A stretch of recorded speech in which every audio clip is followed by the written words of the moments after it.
সাধারণকালের পঞ্চবিংশ সপ্তাহ বৃহস্পতিবার।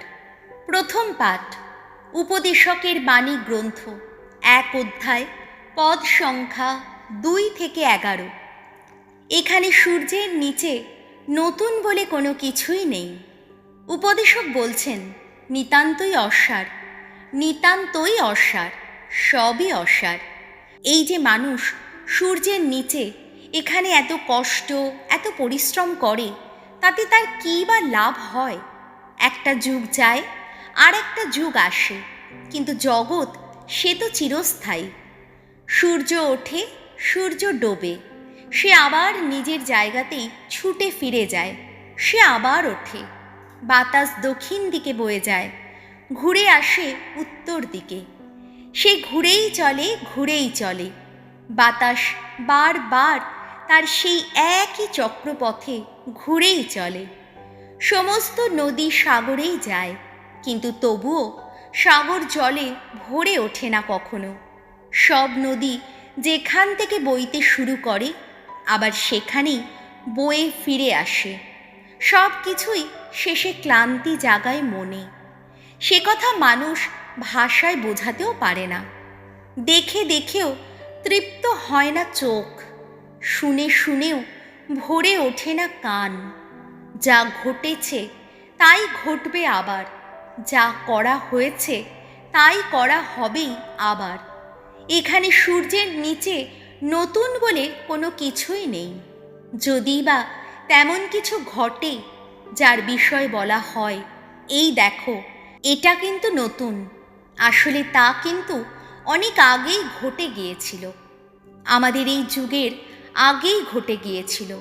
প্রাচীনকালের সেসব ঘটনার স্মৃতি আজ আর কারও মনে নেই। আবার যা যা ঘটবে ভাবিকালে, তার স্মৃতিও পরের যুগের মানুষ তেমনি রাখবেই না মনে। প্রভুর বাণী, শ্যাম সঙ্গীত, ধুয়ো। প্রভু, তুমি আমাদের একান্ত আশ্রয়, চিরদিন চিরকাল। মানুষকে আবার ধুলাতেই ফিরিয়ে আনো তুমি। তুমি বলো, মানব সন্তানেরা, তোমরা আবার ধুলার বুকেই ফিরে যাও। তোমার দৃষ্টিতে 1000 বছর তা যেন মিলিয়ে যাওয়া গতকালেরই মতো, যেন রাত্রির একটি প্রহরেরই মতো। ধুয়ো। প্রভু, তুমি আমাদের একান্ত আশ্রয়, চিরদিন চিরকাল। মানুষকে তুমি ভাসিয়ে নিয়ে যাও, তারা যেন স্বপ্নেরই মতো, প্রভাতে বিকশিত তৃণখণ্ডেরই মতো তারা। প্রভাতে অঙ্কুরিত হয়, বিকশিত হয়, তারপর ম্লান হয়, শুকিয়ে যায় সন্ধ্যাবেলায়। ধুয়ো। প্রভু, তুমি আমাদের একান্ত আশ্রয়, চিরদিন চিরকাল। আমাদের বুঝতে শেখাও, ওগো, কদিনই বা জীবনের আয়ু। আমাদের অন্তরে যেন জেগে ওঠে পরম জ্ঞান। ফিরে এসো, ওগো ভগবান। আর কতকাল? তোমার সেবকদের দিকে মুখ তুলে চাও একবার। ধুয়ো। প্রভু, তুমি আমাদের একান্ত আশ্রয়, চিরদিন চিরকাল। ভোর হতেই তোমার প্রেমে ভরিয়ে তোলো আমাদের প্রাণ। আমরা যেন সারা দিন সুখে থাকি, আনন্দেই থাকি।